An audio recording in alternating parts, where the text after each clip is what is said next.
Elon Musk with a rare appearance outside Capitol Hill speaking to reporters about a few things here. So I wanted to hear what Elon Musk has to say. Looking forward to getting in this one. I've been wanting to do this video all day, just been a little busy nonetheless. So looking forward to jumping into this one. Then I want to react to this one. I don't know if you guys have seen, but Netflix stock was down huge today. And there's this Netflix cancel rage starting after a password sharing crackdown, which I noticed this personally. Actually, it was a few nights ago. I had a friend over. Now, my wife was watching Netflix in her bedroom, in our bedroom, right? And then my friend and I, we were watching TV out in the living room, and I just wanted to show him something real quick on Netflix. And it wouldn't let me on. It said we had to upgrade because it's already being used on one TV, and I guess we only have the plan for one TV, and it said, upgrade now for an extra $5.99 a month. So I guess the thing that I got hit with this weekend, I'm sure a lot of people have been hit with, and I guess a bunch of people are mad about this and all those sorts of things. So this is going to be a very interesting situation. We'll see. I want to hear what's going on there and kind of, share my opinion and perspective. By the way, Fubo, holy smokes, the Google Trends are going insane for Fubo, but that's another story. I appreciate everybody joining me as always. Thanks so much for being here, folks. All-time high subscribers in the history of the channel. I appreciate each and every one of you for being here, and make sure you get that free workshop I put together for you guys. That's at a pinned comment down there. Investing Foundations covers those subjects there. I think the key point was really that it's important for us. It's important for us to have a referee. This can't be serious. What in the world's going on back here? Mr. Monopoly Man tries to get close to Elon Musk. Come on, what is going on? Is that Mr. Peanut? You have a referee in a sports game, or all sports games, and that the games are better for it to ensure that the players. Look at this. Come on, man. What are we doing here? I'm trying to listen to Elon Musk. What is going on? This is so distracting. The rules, play fairly. I think it is important for similar reasons to have a regulator, which you can think of as a referee, to ensure that companies take actions that are safe and in the interest of the general public. Did you tell them that AI is a double-edged sword? Yes. And what did you mean by that? Can you explain that? Well, the metaphor? Yeah, well, if you have a sword with two sides, one side can get you, even though you're trying to get someone with the other side. Right. When you're telling the senators that, though, that's how it works. What do you want them to take away from I think it's more important to make sure your hilt is also, you have a hilt, not a sharp thing. Yeah. Fair enough. What do you think how do you think they took the message that you brought to them? Well, I think it was very civilized discussion, actually, among some of the smartest people in the world. So I thought Senator Schumer did a great service to humanity here, along with support of the rest of the Senate. And I think I think something good will come of this. I think this meeting may go down in history as being very important for the future of civilization. Do you think some legislation is going to come out of this? Probably. I'm not sure what the time frame of that is, but. Yeah. The legislative process is not a swift one. Yeah, that's true. But I think things will go in the right direction generally. Senator Schumer, or Leader Schumer, did ask everyone to raise their hands in the room to see if they were in favor of AI regulation, and I believe almost everyone did. Yeah. So that's a good sign. Do you think any of the tech CEOs left and changed their minds? Do you think they were changed by anything they heard from the Senate side? Well, I can't read their mind, but judging by the fact that they put their hands up when asked if they believed that some regulation is in order, I think I think it's clear that there's a strong consensus, a overwhelming consensus that there should be some AI regulation, that it would be in the best interest of the people to do so, and I think. Yeah, but to be fair here, just to be honest.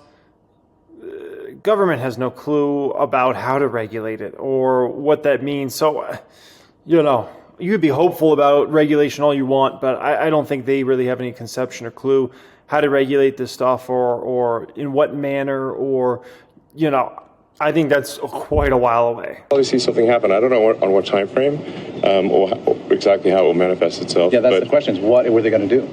I don't know. I mean, there's clearly, we've created regulatory agencies before, and actually just recently, just before leaving, made the point that, while our regulatory agencies are not perfect, and I deal with regulators on a very frequent basis, with automotive, communications with Starlink, and then FAA with rockets. So I've had in the SEC, in the DOJ, and many others, like Elon Musk. You just name them all, okay? Just name them all. Tremendous amount of interaction with regulators for, a couple decades at least. And while regulators are not perfect, there's no regulatory agency that I'm aware of that I think we should, at the federal level at least, that we should delete. Yeah. Do you think there should be a department of AI or something like that? Yeah, I don't know what exactly. Perhaps a department of AI. It probably, let's say, I think the probability of there being some sort of AI regulatory agency that stands on its own, similar to the FAA or FCC, is likely at some point. You think so? I think so.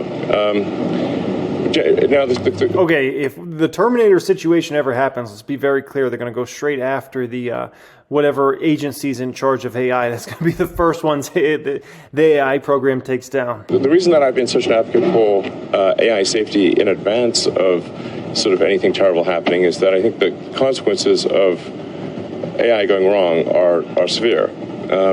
So we have to be proactive rather than reactive. In the past, if you take, say, and I'm being somewhat late for, speaking of regulators, sure. I'm a little late for the FAA. I'm meeting with the FAA. We don't want to hold you up. Sure, but if you take the example of say, seatbelts. Seatbelts were opposed by the auto industry for a very long time, even though the data was very clear that they're safe, that they radically improve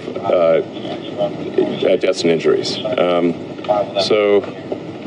We don't want to be in that situation where we're fighting regulations, even though there's a safety thing. We can't wait for millions of people to die in auto accidents. And it's important to just elevate the question here. The question is really one of civilizational risk. So it's not like one group versus another, one group of humans versus another. It's like, hey, this is something that's potentially risky for all humans everywhere.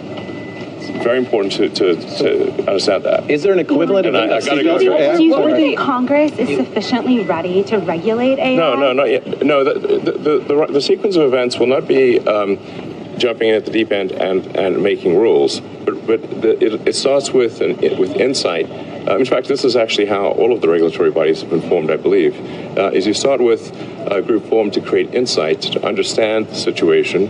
Then you have proposed rulemaking. You'll get some objections from industry or whatever, and then ultimately you get sort of a consensus on rulemaking. That rulemaking then becomes law or regulation. What's your message to an ordinary person, I saw very little disagreement, actually. Thank you, Elon. Thank you. Is AI, do you still want to have a cage fight with Mark Zuckerberg? Wait, what? Elon Musk leaving Capitol Hill. What about Zuckerberg? Very little disagreement, actually. Thank you, Elon. Thank you. Is AI, do you still want to have a cage fight with Mark Zuckerberg? Elon Musk leaving Capitol Hill. Musk says, I want to smoke with the Zuck. What's he in here? Model Y? Right there. Excellent questioning. Model grabbing him on his Y. way out. Had a lot to say. He said that he does believe there will probably be some kind of AI regulation. Model Y. Come on, Elon. Step it up to the big dog. You deserve the Model X, Elon. Come on. So, interesting comments there. Yeah. I'm sure they could create some sort of agency over time. I think that's probably their best bet. Because trying to regulate AI, I'm just telling you, like, these folks in government are way up there in age. Most of them they're so far behind on so many different subjects, like understanding even like crypto and like stuff that is like subjects that have been popular subjects for 5-10 years now, NFTs and all that whole situation, the metaverse, like, holy smokes, man. I'm just telling you, like, they have a ways to go there. Let's listen to what's happening here with Netflix. Maybe there's an opportunity in Netflix stock. Mark Mahaney. Mark, great to have you with us. What's your perspective on what Netflix guided on today? Guided on? I think the two negatives were gradually less than 300 bips of operating margin expansion. This is what the company has done historically, and the CFO went out of his way to say that they're not going to grow at that fast of a clip going forward. So the most bullish estimates out there would have had that in there. I don't know what the real guidance is, but it sounds like it's maybe 2 to 3 points of margin expansion going forward. So there's certainly plenty of levers for that.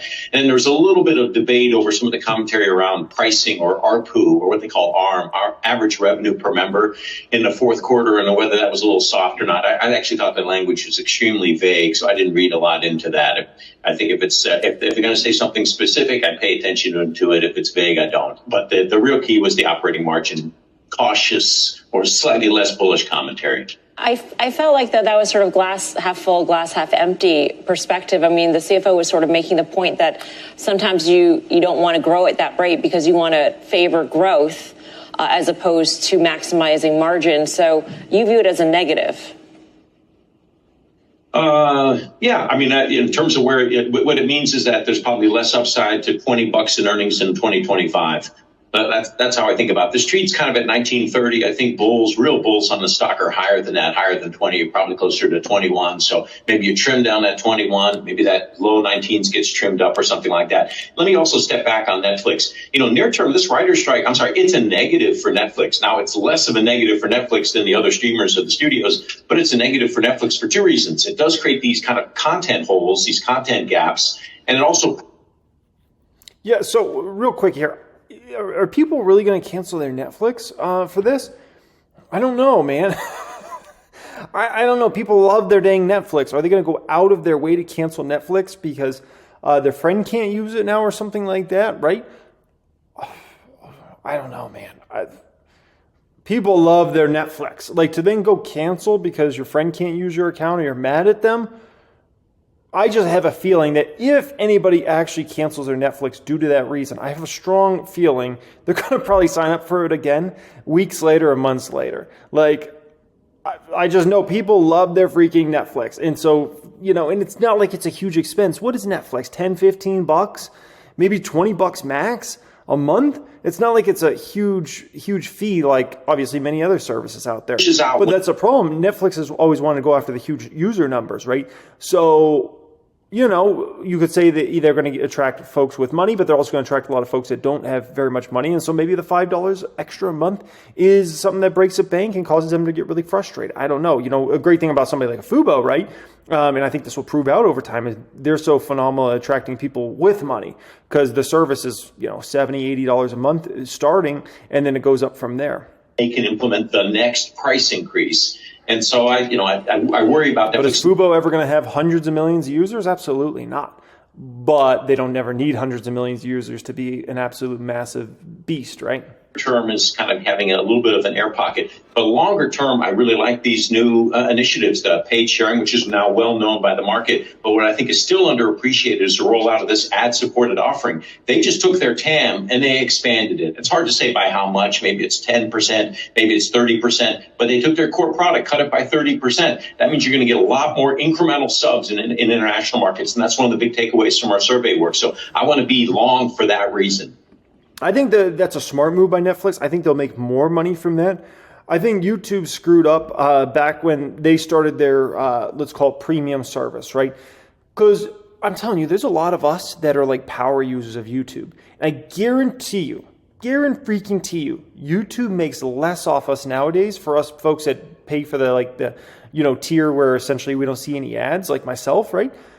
I watch long programs a lot of times on YouTube, and I'll watch them at like 2x speed. I might watch, a 30-minute, 60-minute, 90-minute video of something, right? Sometimes I'll not even be actively watching. I'll just have like my AirPods in or my Beats on or whatever. And I can guarantee you, like, they would have made so much more off me during the course of a month by showing me a bunch of ads that I have to skip all the time or that are non-skippable than what they make off me charging that fee. So Netflix, I think, is smart by going back in ad tier because, one, they can attract more customers. Two, I think they're going to make way more money from those individuals than actually they're going to make from the people that are paying for no ads. That's my prediction there. So don't be surprised if Netflix is a much more profitable company 5 years out, 7 years out than really anybody really had anticipated. Markets Karen, thanks for being on. So I know you've been bullish. You're very bullish now. What do you think is the right multiple for? Clearly, they're number one by a very wide margin.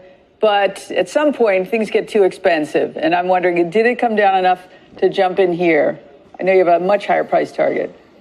Yeah, and just to put it in context, amongst the mega caps, my favorites here are actually Uber, Amazon, and Facebook and Meta. I really like these. They've got some nice product cycles with those three names right here, right now. I think you're a little bit further out with Netflix, so it's not a top pick for me. But I think you can look at Netflix really easily, as you can for like the last 12 months. That's when I upgraded it. You can look at it on PE, GAAP PE. And if you can do $20 in GAAP earnings, what's the market going to pay for that? I think the market would probably pay 25 times earnings. It's currently paying more than that now. I assume a little bit of a fade in the multiple. But this is a company that's going to give you kind of mid-teens revenue growth, some margin expansion, and they're going to be buying back stock. That gives you kind of this earnings algorithm, if you will, of 20 to 25%. I think the market pays 25 times for that. So I see this path to 500. Does that make it a screaming buy here at 410? No, but somewhere, solidly below 400 probably would make it a really aggressive buy.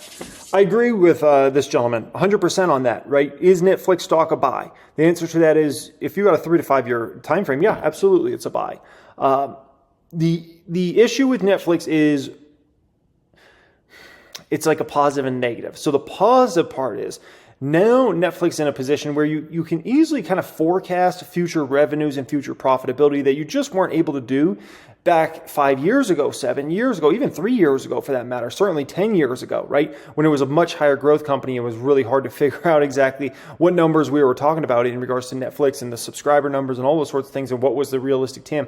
Now I feel like the numbers are very easy to forecast. But when you're easy to forecast, now there's not nearly as much excitement there as there was certainly 5 years ago, 10 years ago, 15 years ago in regards to Netflix stock. So it's kind of a positive. It's kind of a negative. That's why I think Netflix is attracting a lot more value investors. I mean, heck, I even bought Netflix stock for the first time ever last year. I mean, the stock had crashed so far. I mean, it went under $200 if I recall. It was insane. I think it went down to 175, 185, something like that, right?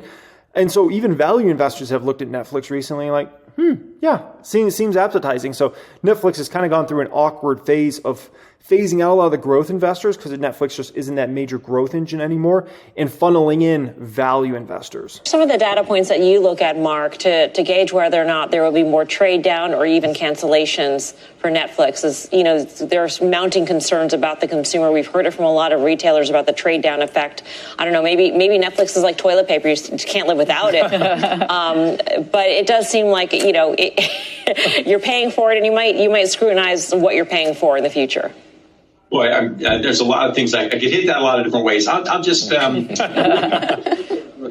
when we do our survey work, what we see is kind of a mature U.S. market. I mean, you see the satisfaction scores are lower in the U.S. than they are in international markets. The indications of churn are higher. I just think you've got 80 million users of Netflix in the U.S., 80 million households. So you've got the vast majority of the households. The growth has to come in international markets. So that's where we do all this survey work. What we're seeing so far is that kind of the pushback on the implied price increase, which is really what, the paid sharing crackdown was. The cancel rage is starting to come down. And then we look at these markets like Mexico or Japan or Germany or the UK, satisfaction rates are higher. And it's partly because I just think there's less at-home entertainment options if you leave the U.S. That doesn't hold for every market, I know. But for the vast majority of markets, it does. And that's where the secret sauce is for Netflix. And then you layer in these lower price points, the ad-supported offering. I just think there's another leg of growth here to Netflix. And I'll throw one other idea by you, which is that we haven't had a mega hit out of Netflix in the last, 12 months or something like that. Like, when's our next Squid Games? But you know what? Netflix is a hit factory. I don't know what the next hit is, but they've got so many shots on goal that every 12 months or something, we're going to find something really exciting that just blows out through the zeitgeist. So I just want to be long in front of that too. Yeah, good points by him there. And at the end of the day, folks, Netflix is going to be just fine. It's a good value stock to pick up. It's one of those stocks you can pick it up, shares 300s, 400s. Doesn't really matter. 500s even. And, one of those stocks that's just going to be stable over the coming years. It'll shake around a little bit. But at the end of the day, where's Netflix going 3 years, 5 years? If you had a bet on it. You had a bet. Is Netflix higher in 5 years from now or lower? You know what side you'd place your money on. Of course it's higher, right? At the end of the day, people love Netflix. And it's a hard one to compete with. No one really can.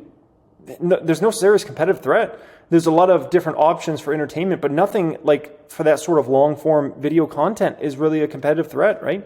You have the Fubos and the YouTube TVs and things like that, but that's really competing in the TV space. That's a whole different avenue there, right? Live sports, all that stuff, that's a whole different avenue. Apple can't compete with Netflix. They try, but they can't. Amazon tries to compete with Netflix. They can't. Okay, I have Amazon Prime. I have the Apple stuff. Like, they can't compete with Netflix. Netflix is, there's just leaps and bounds ahead of everybody else when it comes to that, right? when it comes to like shorter form content, Instagram, TikTok, stuff like that, that doesn't really compete. It competes for attention a little bit, but at the end of the day, like if somebody loves their Netflix, they're keeping their Netflix. So that's kind of my 2 cents there. Appreciate everybody joining me as always. Thanks so much for being here, folks. Much love. Make sure you get my free workshop down there. That's pinned comment for you. That's good. You're going to love that. It's absolutely free. It's pinned comment. Much love and have a great day.